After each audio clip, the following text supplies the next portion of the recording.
Episode 34 की starting टियानिल उस घमंडी लड़के को दरवाजे के बाहर फेंक देता है। तब वो उठकर कहता है कि प्लीज़ दरवाज़ा बंद मत करो, मुझे अंदर आने दो। तब टियानिल गेट खोल देता है और वो अंदर आ जाता है। तब उसकी गर्लफ्रेंड कहती है कि क्या तुम ठीक हो। तब युवान बोलता है कि सर आप ठीक तो हैं। तब वो घमंडी लड़का बोलता है क्या तुम जानते हो कि मैं कौन हूँ। मैं शर्त लगाता हूँ कि तुम मेरा नाम सुनकर ही डर जाओगे। तुम मुझे इस तरह कैसे ट्रीट कर सकते हो, मेरे फादर तुम्हें इसकी कड़ी से कड़ी सजा दिलवाएंगे। तब उसकी गर्लफ्रेंड कहती है हनी तुम्हारी पेंट। तब हम देखते हैं कि उसने डर के मारे अपनी पेंट गीली कर दी थी। तब ली कहता है कि ये कितना डरपोक है। तब वो घमंडी लड़का अपनी गर्लफ्रेंड को थप्पड़ मारते हुए कहता है कि तुम्हें जोर से बोलना जरूरी था ताकि सब लोग जान जाएं। तब वो युवान से कहता है कि तुम उन ज़ॉम्बी को नहीं मार सकते। ज़ॉम्बी को क्या, तुम तो इन दो लड़कों को भी नहीं मार सकते। तुम बस खड़े खड़े देखते रहे जब उन्होंने मुझे बाहर फेंका, इसलिए अपनी पेंट मुझे दो ताकि मैं इसे पहन सकूं। तो युवान कहता है कि मैं तुम्हारा बॉडीगार्ड हूँ, मेरी जिम्मेदारी केवल तुम्हारी सुरक्षा करने की है, ना कि किसी और चीज़ की। तब वो घमंडी लड़का कहता है कि आखिर तुम्हारी मेरी बात नहीं मानने की हिम्मत कैसे हुई। अच्छा ठीक है, पर अब सोचना भी मत कि मैं तुम्हें बाकी के पैसे दे दूंगा मिशन के। तब वो अपनी गर्लफ्रेंड से कहता है कि जाओ और जाके उन ज़ॉम्बीज़ की पेंट निकाल कर लेके आओ। तब युवान कहता है ली युचुआन तुम ऐसा कैसे कर सकते हो। तब युचुआन कहता है कि इससे तुम्हारा कोई मतलब नहीं है, तुम एक बहुत घटिया बॉडीगार्ड हो, तुम मेरे बाप के पैसे के लायक नहीं हो। अब तुम रुक जाओ, एक बार मुझे वापस जाने दो। मैं अपने पिता से कहूंगा कि वो तुम्हारी कंपनी में तुम्हारी शिकायत करे। तब युवान कहता है कि आखिर तुम्हारी ऐसा कहने की हिम्मत कैसे हुई। अगर तुम बाहर अल्कोहल लेने नहीं जाते तो हम उन ठग से लड़ाई में नहीं फंसते। हमारी कार चोरी हो गई और मेरे 3 बडीज मारे गए और हम फ्लाइट भी नहीं पकड़ पाए। मैंने और जाओ ने अपनी जान खतरे में डाली और तुम्हें उन ज़ॉम्बीज़ के ग्रुप से बाहर निकाला, पर अब तुम हमसे ऐसा बर्ताव कर रहे हो। क्या तुम सचमुच इंसान भी हो या नहीं। तब युवान कहता है कि क्या तुम मजाक कर रहे हो, मैं तुम्हारा बॉस हूँ और तुम मेरे सिर्फ एक बॉडीगार्ड। आखिर मैं तुम्हारी बात क्यों सुनूं। मेरे लिए काम करने के लिए तुम्हें पैसे मिलते हैं, अगर तुम में से कोई भी मरता है तो उसके जिम्मेदार सिर्फ तुम होगे।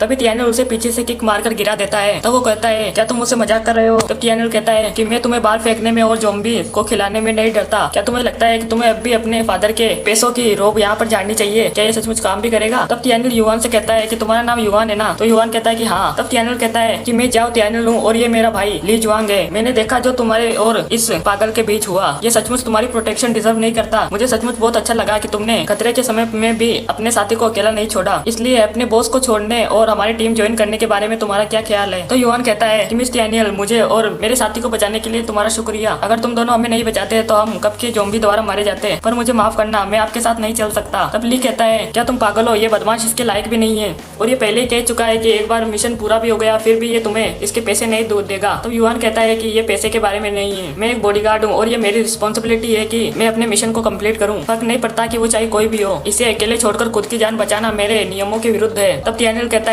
तुमने सही कहा, अब तो मैं तुमसे और भी ज्यादा इम्प्रेस हूँ, इसलिए अगर तुम्हारा बॉस मारा गया तब तो तुम्हारा कॉन्ट्रैक्ट अपने आप ही कैंसिल हो जाएगा। ऐसा कहकर वो ली को इशारा करता है। तब ली उसका इशारा समझकर उस घमंडी लड़के ली युचुआन की तरफ बढ़ने लगता है। तब युचुआन कहता है आखिर तुम क्या करना चाहते हो, मैं तुम्हें वार्निंग देता हूँ, कोई भी बेवकूफ़ी करने की कोशिश मत करना।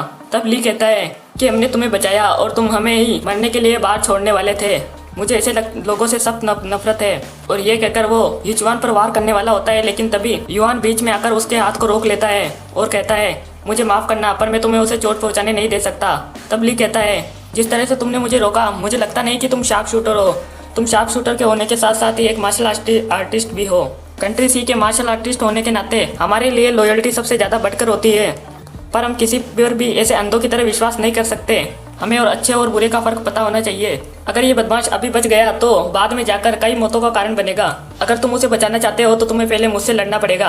और इसी के साथ ये एपिसोड यहीं पर खत्म होता है। एपिसोड 35 में हमें मिस जेंग को दिखाया जाता है, जिसे यूजिन कहती है सिस्टर जेंग, मैं आपको जाने नहीं दे सकती, ऐसी खतरनाक दुनिया में आप अकेली कैसे रह सकती हैं। तो मिस जेंग कहती है कि तुम्हारा शुक्रिया यूजिन, पर मैं अब यहाँ ज़्यादा नहीं रुक सकती। जाओ टियानिल मुझे पसंद नहीं करता, उसने मुझे जिन्यू समझकर मेरे साथ गलती से वो सब किया था, इसलिए अब जब भी मैं उसे देखूंगी तो मुझे केवल उसका खून करने का ख्याल आएगा और अगर मैं यहाँ रुक गई तो मैं सचमुच ये कर दूंगी। इसलिए अच्छा यही होगा कि मैं यहाँ से चली जाऊँ। पर चिंता मत करो, बाहर और भी कई सर्वाइवर होंगे, मैं उनके साथ रह लूंगी, मैं अपना ख्याल रख लूंगी और सुरक्षित रहूंगी। तब यूजिन कहती है सिस्टर जेंग, क्या आप जाओ टियानिल को पसंद करते हो। तब मिस जेंग हिचकिचा कर बोलती है कि नहीं। उसके हावभाव से साफ पता चल रहा था कि वो भी टियानिल को पसंद करती है। तब यूजिन कहती है आपने देखा, मैं सही थी, आप सिर्फ उसी के लिए बनी हो, आप बिल्कुल नासमझ हो।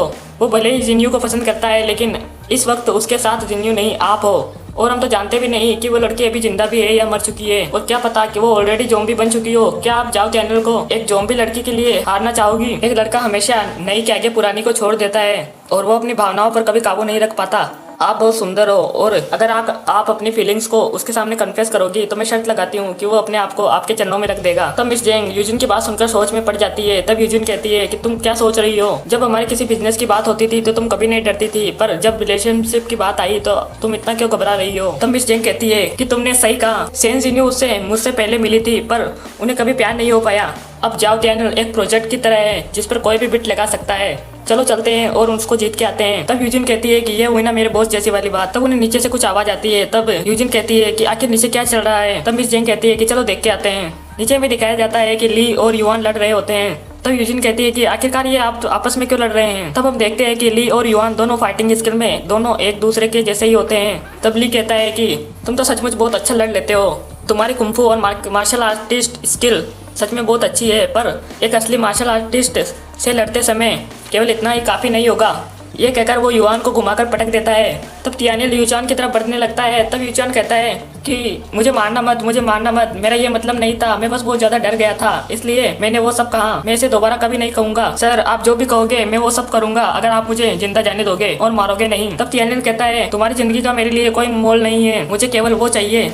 अगर तुमने युआन को मेरे साथ जाने दिया तो फिर मैं तुम्हें छोड़ दूंगा। तब युआन कहता है कि कोई प्रॉब्लम नहीं। तब वो अपने हाथ के अंदर की रिंग निकालकर और एक पेपर निकालकर युआन से कहता है कि ये वही कॉन्ट्रैक्ट है ना जो मेरे और तुम्हारी कंपनी के बीच था जब मैंने तुम्हें हायर किया था। तब वो उस पेपर को फाड़ते हुए कहता है कि अब से मैं तुम्हें फायर करता हूँ। आज से तुम मेरे बॉडीगार्ड नहीं हो और तुम्हें मुझे प्रोटेक्ट करने की कोई जरूरत नहीं है। अब से तुम मिस्टर जाओ तियानिल के साथ जा सकते हो। तब तियानिल युआन को उठाते हुए कहता है कि मेरी टीम में हर कोई समान है, अगर तुम अभी हमारी टीम में नहीं आना चाहते तो मैं तुम्हें फोर्स नहीं करूंगा, पर मुझे लगता है कि शायद ये कुछ चीजें हैं जो तुम्हारी मदद करेगी। ये कहकर वो युआन को एक डब्बा देता है जिसमें गोलियां होती है। तब ली कहता है कि बिग ब्रो मैं आपके साथ कई दिनों से हूँ, पर आपको ये कब मिली मुझे तो पता ही नहीं चला। तब तियानिल कहता है कि मुझे ये चेंग्याओ के साथ रास्ते में मिली थी जब हम कुछ रोबर्स से भिड़े थे, मुझे लगा ये बाद में काम आएगी इसलिए मैंने इसे बैग में रख लिया। तब तियानिल सोचता है कि लकीली मुझे ये वर्चुअल मॉल के अंदर मिली थी, पर मैं केवल ये गोलियां एक्सचेंज कर सकता था न कि एक बंदूक। ये सिस्टम सचमुच बहुत बेवकूफ है। तब तियानिल कहता है कि लगता है कि तुम्हारी गोलियां खत्म हो गई है इसलिए इसे ले लो, ये तुम्हारी ज़ॉम्बीज से रक्षा करेगी। तब युआन कहता है कि मिस्टर तियानिल और कुछ कहने की जरूरत नहीं है, अब से मैं आपका टीममेट हूँ। और इसी के साथ ये एपिसोड भी यही पर खत्म होता है। एपिसोड 36 की शुरुआत में युआन कहता है कि मिस्टर तियानिल मैं आपकी टीम ज्वाइन करने के लिए तैयार हूँ। तब ली कहता है तब तो तुम्हें बिग ब्रो ही नहीं एक सेकंड ब्रो भी मिलेगा, मैं बिग ब्रो के साथ बहुत पहले से हूँ इसलिए तुम मुझे ब्रदर युआन कह सकते हो। तब ली चुआन कहता है कि हम सबके मिलने के पीछे यही कारण है, हम सब एक परिवार हैं। तब ली कहता है कि अभी यहाँ से निकल जाओ। तब ली चुआन कहता है मुझे पता है कि मैंने तुम्हें ऑफेंड किया है, पर मेरे बिना तुम मुझसे नहीं मिल पाते, अगर तुमने हमें छोड़ दिया तो हम मारे जाएंगे। तब तियानिल कहता है कि मुझे यूजलेस लोगों की कोई ज़रूरत नहीं है, अगर तुम ज्वाइन करना चाहते हो तो बताओ तुम क्या कर सकते हो। तब ल्यू चुआन कहता है कि मुझे आज तक किसी ज़ॉम्बी ने नहीं काटा और मुझे मार्शल आर्ट भी नहीं आता। तो वो कहता है कि रुको। ऐसा कहकर वो अपनी गर्लफ्रेंड को आगे करते हुए कहता है जब तक तुम मुझे यहाँ रहने दोगे ये औरत तुम्हारी होगी। ये एक बहुत ही पॉपुलर और ब्यूटीफुल स्ट्रीमर है, इसके कई लाखों में फैंस हैं। तब वो लड़की कहती है क्या तुम पागल हो गए हो, मैं कभी भी उन्हें खुद को छूने नहीं दूंगी। तब उसे एक थप्पड़ मारते हुए कहता है कि मैंने तुम्हें कई लाखों के गिफ्ट्स भेजे हैं लाइव स्ट्रीम में, मैं तुम्हारा मालिक हूँ, तुम्हें मेरी आज्ञा का पालन करना चाहिए। तब मिस जेंग नीचे उतरकर आते हुए कहती है मुझे माफ करना पर यहाँ पर कोई भी तुम्हारी आज्ञा का पालन नहीं करेगा। ये लड़का पहले ही किसी और का हो चुका है इसलिए कोई भी इसकी तरफ आंख उठाकर देखने की हिम्मत मत करना।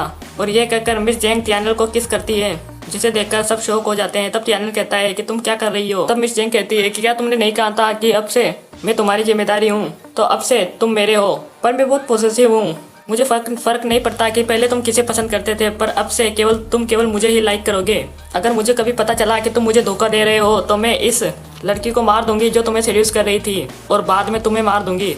तब पीछे से यूजिन कहती है कि बहुत अच्छे सिस्टर जेंग। तब ली धीरे से कहता है कि बिग ब्रो अब से आपका हार्ड टाइम स्टार्ट होता है। तब ली चुआन कहता है कि चलो मैं तुम्हें एक सीक्रेट बताता हूँ, मेरे डैड दरअसल एक सीनियर गवर्नमेंट ऑफिशियल है, उसने मुझे ले जाने के लिए बॉडीगार्ड्स को हायर किया था ताकि वो मुझे कैपिटल में शेल्टर में ले जा सके। दरअसल सेंट्रल गवर्नमेंट ने पहले से ही ऐसे आपातकाल के लिए शेल्टर प्रिपेयर कर लिए थे, वहाँ पर केवल अमीर और वेल फैमिली को जाना ही अलाउड है, इसके अलावा और वहाँ कोई नहीं जा सकता, इसलिए वह पूरे विश्व में सबसे ज्यादा सुरक्षित स्थान है। अगर तुम मुझे अपने साथ रहने दोगे तो मैं तुम्हें वहाँ पर ले जाऊंगा। तब तियानिल कहता है कि मुझे इसकी कोई जरूरत नहीं है। तब ली कहता है कि मैं भी नहीं जाऊंगा, बिग ब्रो आप जहाँ भी जाओगे मैं आपके साथ जाऊंगा। तब ली चुआन कहता है पर क्यों, मैं तुम्हें वहाँ के फ्री टिकट दे रहा हूँ, फ्यूचर में सारे सर्वाइवर वहीं पे रहेंगे, मुझे यकीन नहीं होता कि तुम मेरे साथ नहीं जाना चाहते, क्या तुम पागल हो? तब टियानल कहता है कि जैसा कि तुमने कहा कि कैपिटल सबसे अच्छी जगह है, पर वो अभी यहाँ से बहुत दूर है। यहाँ का सारा ट्रांसपोर्टेशन सिस्टम बेकार हो चुका है, इसलिए हम वहाँ नहीं जा सकते। अगर हम वहाँ कार लेकर गए तो पता नहीं कितने ज़ॉम्बीज़ हम पर मिलकर हमला कर देंगे रास्ते में, और अगर हम वहाँ पहुँच भी गए फिर भी तुम हमें वहाँ से धक्के मारकर बाहर निकाल दोगे ज़ॉम्बीज़ के पास मरने के लिए, इसलिए हम ये रिस्क नहीं ले सकते। और वैसे भी यहाँ पर यूजू में ही सर्वाइवर बेस है, हम उसे कैसे भूल सकते हैं? तब युआन कहता है कि तुम्हारा मतलब 6 नंबर वाला बेस। तब टियानल कहता है कि तुम भी इसके बारे में जानते हो। तब युआन कहता है मैंने इसके बारे में न्यूज सुनी थी, भले ही वो जगह कैपिटल जितनी कंफर्टेबल नहीं होगी, पर वो चारों ओर से आर्मी से सुरक्षित है, इसलिए हम वहाँ जाने के बारे में सोच सकते हैं। तब ली चुआन कहता है बकवास मत करो, वह जगह लोकल गवर्नमेंट द्वारा जल्दी में बनाई गई थी, वह कैपिटल के सामने सिर्फ एक टेंट जैसे लगती है। तब उसकी गर्लफ्रेंड कहती है कि हनी मुझे नहीं लगता कि वो तुम्हारी बात मानने वाले हैं, उन्होंने अपना मन पहले ही बना लिया है। क्यों ना हम पहले नंबर 6 वाले बेस में चले, और फिर अगर हमें वहाँ पर तुम्हारा कोई जानने वाला मिलेगा तो फिर हम उससे तुम्हारे डेट की बात करवा देंगे और फिर हम कैपिटल में चलेंगे। तब लीचुआन कहता है कि तुमने सही कहा, मुझे नहीं लगा था कि तुम इतनी स्मार्ट हो। तब लीचुआन की गर्लफ्रेंड कहती है पर तुम तो मुझे उन्हें देने वाले थे। तब लीचुआन कहता है कम ऑन बेबी, पागल मत बनो, मैं तो बस मजाक कर रहा था, मैं तुम्हें और बैग खरीद दूंगा। तब टियानल कहता है कि क्या तुम ऐसा चाहते हो? दरअसल उसने उन दोनों की आवाजें सुन ली थी। तब लीचुआन कहता है हम तो इतने धीरे बोल रहे थे, फिर इसे कैसे सुनाई दे गया? तब टियानल वहाँ जाते हुए कहता है कि कोई बात नहीं, जो चाहे वो करो, पर अपने आप में तुम केवल अपने दोनों को ही शामिल करना, हम तुम्हारे साथ नहीं आएंगे। और ये मत सोचना कि मुसीबत में हम तुम्हारी मदद करेंगे। और इसी के साथ ये एपिसोड भी यहीं पर खत्म होता है।